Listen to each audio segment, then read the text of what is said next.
रसोई घर का तवा कभी भी धन की कमी नहीं होने देगा। वास्तुशास्त्र में तवे के कई उपाय बताए गए हैं। इन उपायों को आजमाकर आप घर में देवी लक्ष्मी की कृपा बनाए रख सकते हैं।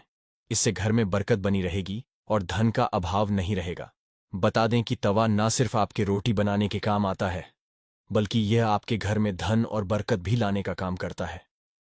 तवा हमारे किचन की सबसे जरूरी चीज है। आज हम आपको बताते हैं कि वास्तु के अनुसार तवे का कितना महत्व है, और यह भी किसी खास जगह पर, किसी खास तरीके से तवा को रखने पर आपको मिल सकती है। बेशुमार दौलत खुल सकते हैं।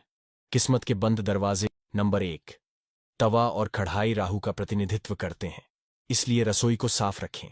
यदि कोई महिला गंदे तवे या फिर गंदी कढ़ाई को इस्तेमाल में लाती है, तो इसका सीधा प्रभाव उसे के पति पर पड़ता है।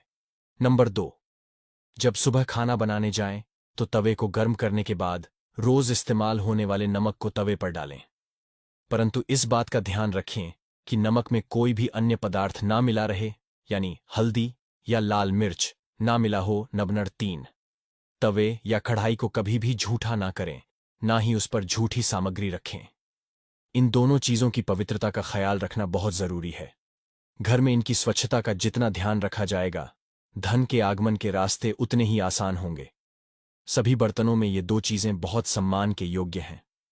नंबर 4, जब तवा ठंडा हो जाए, तब उस पर नींबू और नमक रगड़े।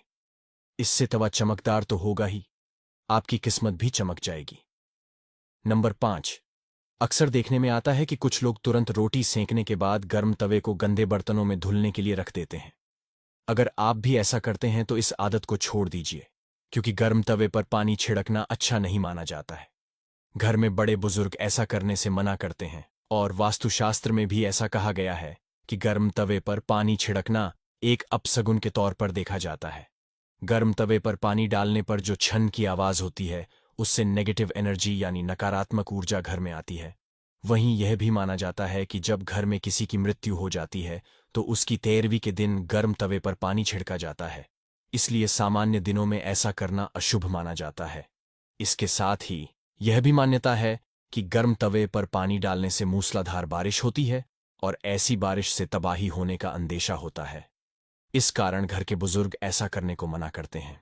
नंबर 6, तवे को सदैव ही लिटाकर रखना चाहिए। ऐसा माना जाता है कि तवे को खड़ा करके रखने से घर में लड़ाई होती है। इसके अलावा इस बात का भी ध्यान रखें कि तवे को कभी भी गैस पर खाली नहीं छोड़ना चाहिए।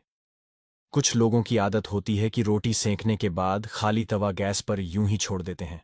ऐसा यदि आप भी करते हैं तो इस आदत को अभी छोड़ दीजिए। चूल्हे पर तवे का काम खत्म होने के बाद तवा भी हटा दें। नंबर 7, ज्योतिष में तवे का संबंध राहु से माना जाता है, इसलिए इसकी साफ सफाई का विशेष तौर पर ध्यान रखना जरूरी होता है। हमेशा तवे को साबुन के साथ साफ पानी से धोकर ही रखना चाहिए। नंबर 8, अगर आप रोटी बनाने के बाद तवे को खाली और गंदा छोड़ देते हैं, तो यह बहुत ही खराब बात है। इसका उपयोग करने के बाद इसको अच्छे से साफ करके रखना चाहिए, वरना यह आपके घर में कंगाली का कारण बन सकता है। और अगर आप तवे को गंदा छोड़ देते हैं, तो इससे घर में नकारात्मक ऊर्जा का होता है। नंबर 9, वास्तु में घर की नेगेटिविटी को खत्म करने के लिए एक उपाय बताया गया है। तवे पर रोटी सेकना शुरू करने से पहले थोड़ा सा नमक छिड़क दें। कहते हैं कि ऐसा करने से आपके घर में कभी रुपए पैसे या फिर खाने की कमी नहीं होती। वहीं इस बात का वैज्ञानिक महत्व यह है कि ऐसा करने से तवे के सारे कीटाणु मर जाते और रोटियां खाने से कोई बीमार नहीं पड़ता। नंबर 10, तवे या कढ़ाई को कभी भी उल्टा नहीं रखना चाहिए। उल्टा तवा रखने से घोर संकट और आर्थिक दिक्कत आती है।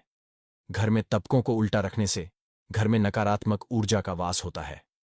नंबर 11, लोगों को हमेशा कंफ्यूजन बनी रहती है कि तवे को कहाँ रखना चाहिए, जिससे घर में सुख शांति बनी रहे और धन दौलत में वृद्धि हो और घर में सकारात्मक ऊर्जा का वास हो। तो ऐसे में तवा और कढ़ाई जहां खाना बनता है, उसके दाएं तरफ रखना चाहिए। तो आशा करते हैं आज की प्रस्तुति आपको अच्छे से समझ आ गई होगी। तो आज के लिए बस इतना ही। मिलते हैं। राधे राधे।